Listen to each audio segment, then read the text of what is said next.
Christopher Nolan's The Odyssey has brought Matt Damon's Odysseus onto our screens, conjuring sea journeys, opportunistic Greeks, and turbulent homecomings. 3,000 years before the blockbuster, real Greeks were embarking on their own desperate odysseys.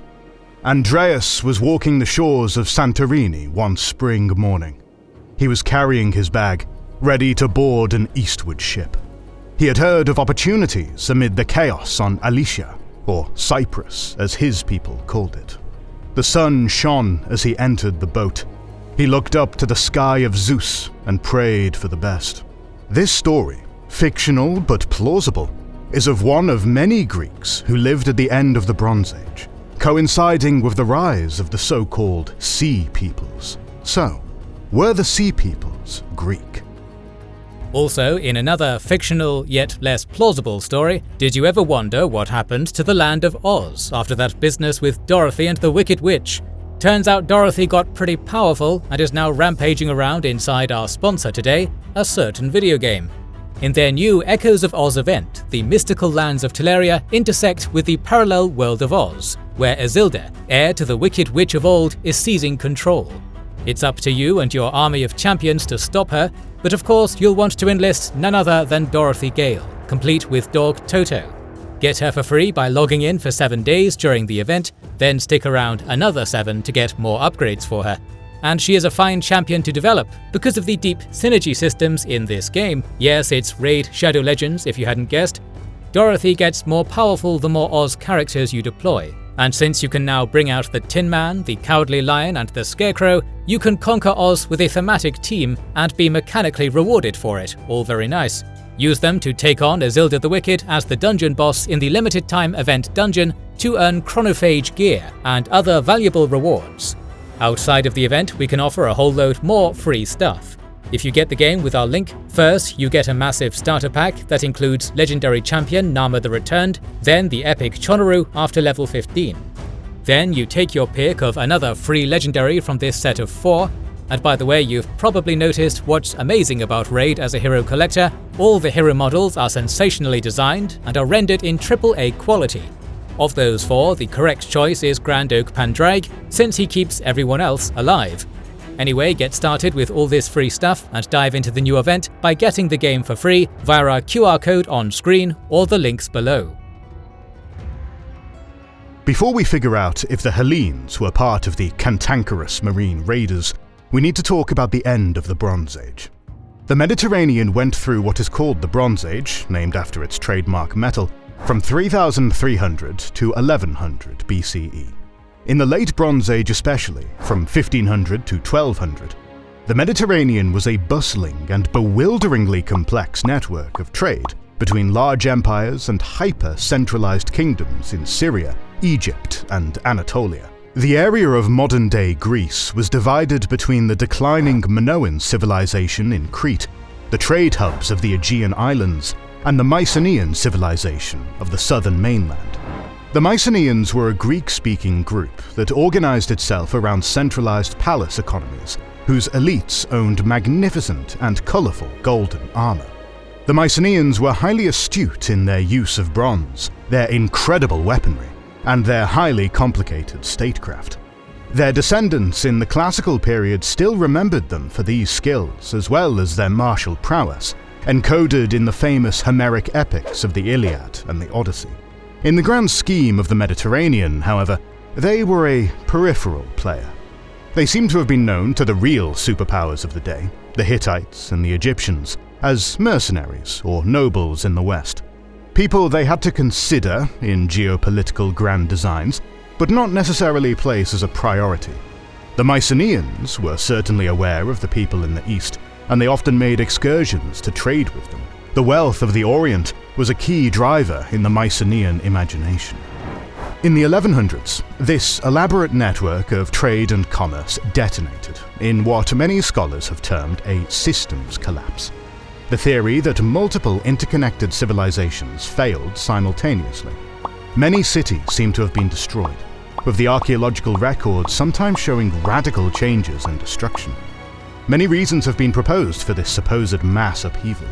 Climate change in the form of droughts, massive earthquakes and volcanic explosions, or the so-called Sea Peoples. We've already made a video on the phenomenon, but in short, the Sea Peoples were a loose group of roaming raiders that struck around in various parts of the eastern Mediterranean. They are mentioned in records such as the stele of the Egyptian pharaoh Ramses III, who claims he single-handedly defeated them in combat. Who these Sea People were is a huge mystery that perplexes historians and archaeologists to this day. Many names are mentioned for them, such as Denyen, Sherden, the Peliset, or Philistines of the Hebrew Bible, and Jekka. They are also known to have come from the west. Some scholars question whether a full front collapse occurred in the Mediterranean at this time, because a great many areas like Cyprus and Sardinia saw booming trade in the 11th century BCE. But there were certainly many social disruptions during this period, especially in parts of eastern Greece. Many movements still took place during this time. For instance, this is the first period when Greek artifacts appear in large numbers on the island of Cyprus. This migration has led scholars to ask whether the Greeks were part of the Sea Peoples. With the context in place, we can ask the question: is there evidence of Greeks being a part of the marauding Sea Peoples? This is a difficult question to answer, as there are many unknowns about the term Sea People, but some clues point in this direction. The first, and shakiest, is a name-based argument, what scholars call ethnonymic evidence. The names of some of the groups of Sea Peoples mentioned in sources like the Medinet Habu stele, inscribed temple walls at Luxor, are close to names by which the Greeks of the time are known. For instance, the name Denyen sounds close to Danaio, a Homeric name for the Greeks. Similarly, the names Equesh and Jekka of some Sea Peoples are somewhat similar to names like Achaeans and Teokroi, respectively. The first is an ethnonym of the Greeks, while the latter is the name of a Mycenaean Greek hero of the Trojan War. This is hazy evidence at best. The names of the Sea Peoples are generally mysterious, and any such connections are based on conjecture. In addition, the so-called Sea Peoples were very diverse, with some groups being linked to parts of Asia Minor or even Sardinia. For example, Sherden has been connected to the Nuragic peoples of Sardinia, while the name Luca for a group of Sea Peoples appears to refer to the region of Lycia in Asia Minor. Thus, any single marauder group was most likely multi-ethnic. We have no records from the perspectives of the Sea Peoples themselves either, so it's impossible to know if all their enemies understood who they were, or if they were just racist and thought that all Sea Peoples looked the same. There are two clues that provide a stronger case for the presence of Greeks amongst the Sea Peoples.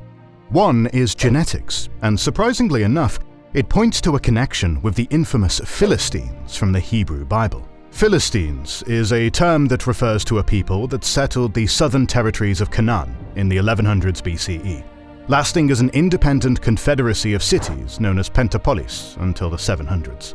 The Philistines are most likely the Peliset group of Sea Peoples, and genetic sequencing has linked their genomes to populations from the Aegean. The method itself is rather complex, and the skeletons that have been preserved for archaeologists to sample are by no means representative. But there is at least an indication that some of the Philistine settlers were indeed of Aegean origin. The other clue is that of material culture, the physical objects and artifacts that a people leave behind. Some of the sites where Philistines are assumed to have lived, like the city of Ekron, have revealed pottery that has many motifs found in Mycenaean Greek pottery assemblages, collections of ceramic types characteristic of a culture. These include geometric lines and animals, as well as chariots and imagery of horned warriors. The Pentapolis is not the only part of the Near East where this pottery is found. In fact, such assemblages are found in Cilicia in Asia Minor and the coasts of modern-day Lebanon. As we'll see later in the video, this is not a simple story of people moving and bringing their pottery with them, but it is an indication that some Greeks were part of the founders of Pentapolis. Both genetics and material culture indicate that at least some of the Sea Peoples were of Greek origin. However, to fully cement this possibility, we need to ask, is there any evidence of Greeks moving around the Eastern Mediterranean in routes that match those of the Sea Peoples? There is some evidence pointing in this direction. One piece of evidence is significant changes in the social structure of Greece in the 12th century BCE. We've spoken about these changes in our Geometric Age of Greece video, but in general, it appears that many of the palatial centres of eastern mainland Greece went through a dramatic decline. Large palatial centres, which likely were states, probably declined into local chiefdoms or proto-polis societies, early city-state communities. Anyone of little means during this time would have had very few reasons to stay in Hellas and would have set off elsewhere. These people need not have been unemployed warrior elites who could organize mass raiding groups. Rather, they were probably from the lower classes or artisans left without jobs in the wake of the collapse of the palatial economies. The still lucrative markets of Egypt, Syria, and Cyprus were certainly in need of these specialists. So it is possible that many packed up and left for the lands where the dawn goddess of the Greeks, Eos, rode her chariot. If some of them ended up unemployed, it makes sense that they might have taken up opportunistic raiding that would explain many of the chaotic attacks on some of the cities in the Levant. Coincidentally, this is also the era of the first Greek colonization wave towards Asia Minor, so there is some precedent.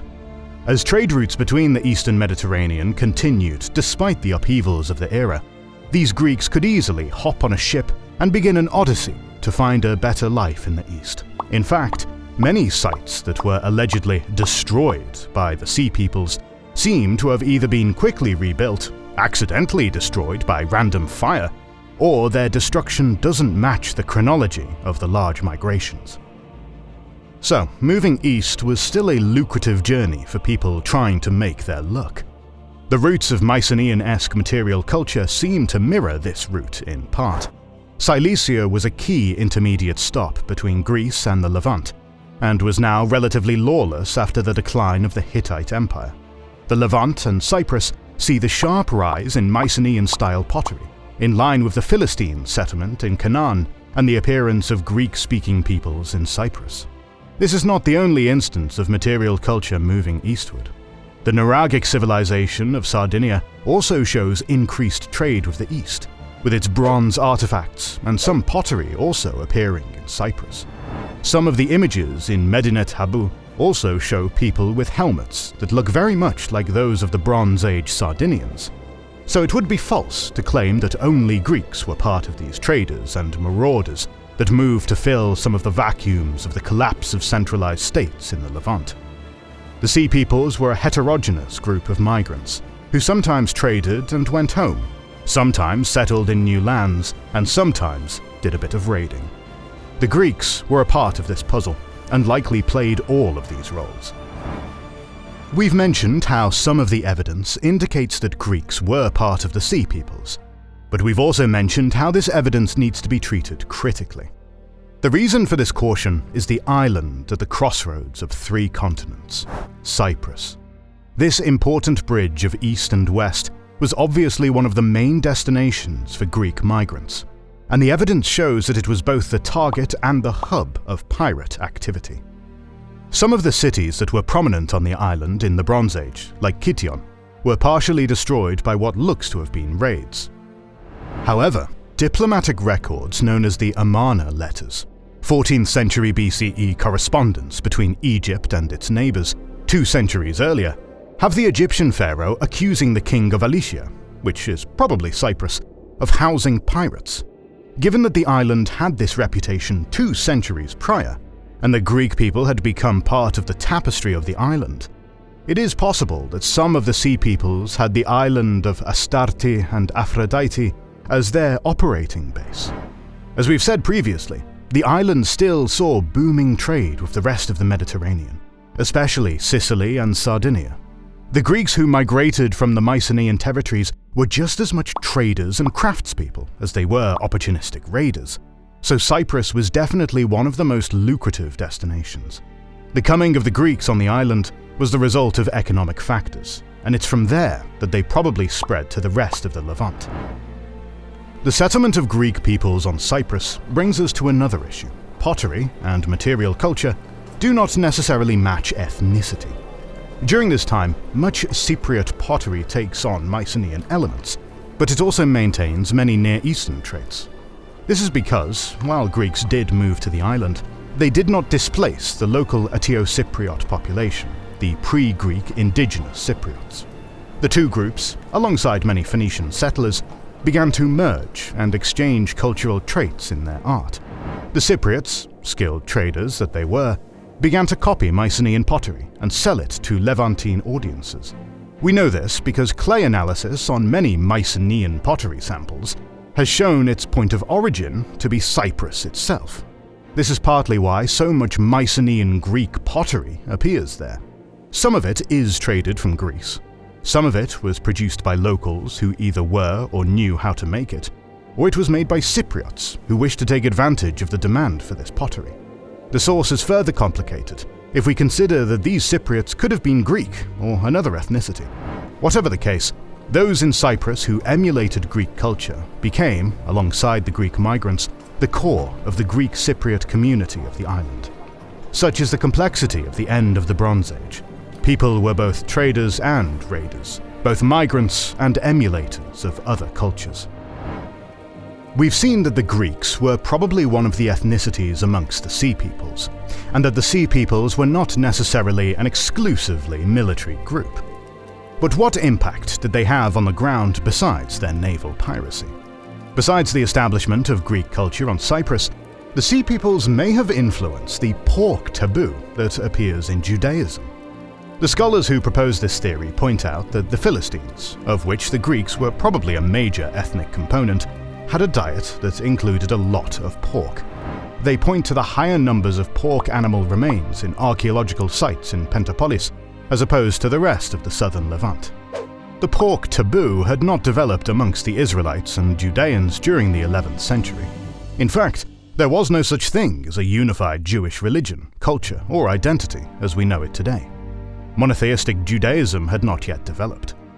But given the high prevalence of pork remains in some Philistine sites, the later prohibitions on pork in Hebrew biblical sources, like the Book of Leviticus, may be connected through hostile relations encoded in legends like that of David and the Philistine Goliath. This is not a universally accepted theory. Opposing academics will point out that Judean and Israelite sites also show signs of pork consumption during the 11th century BCE, and that not all Philistine sites have numbers of pig remains used in food. But it is nevertheless interesting that the Aegean origins of the Philistines may have accidentally caused one of the most recognizable traits of the oldest Abrahamic religion. It was not just the Sea Peoples who changed the Levant also changed the Sea Peoples. The material culture of the Philistines begins to change and incorporate many more Levantine elements from as early as the 10th century BCE, not long after their settlement in Canaan. This is an interesting phenomenon, because the Philistines remained politically and culturally distinct until the 7th century BCE. But they were in deep contact with their neighbors and took in elements of their culture. This is a far cry from the picture that we have about the Philistines, the Israelites and the Judeans as mortal enemies, or of the Sea Peoples as uncultured orangutans.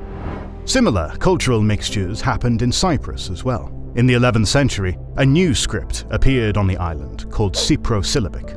This script was probably derived from the previous Cypro-Minoan script the Cypriots adapted from the island of Crete centuries prior. The Greeks of the island used this instead of the Linear B script that the Mycenaean Greeks used until the 4th century, when the Greek script appeared on the island.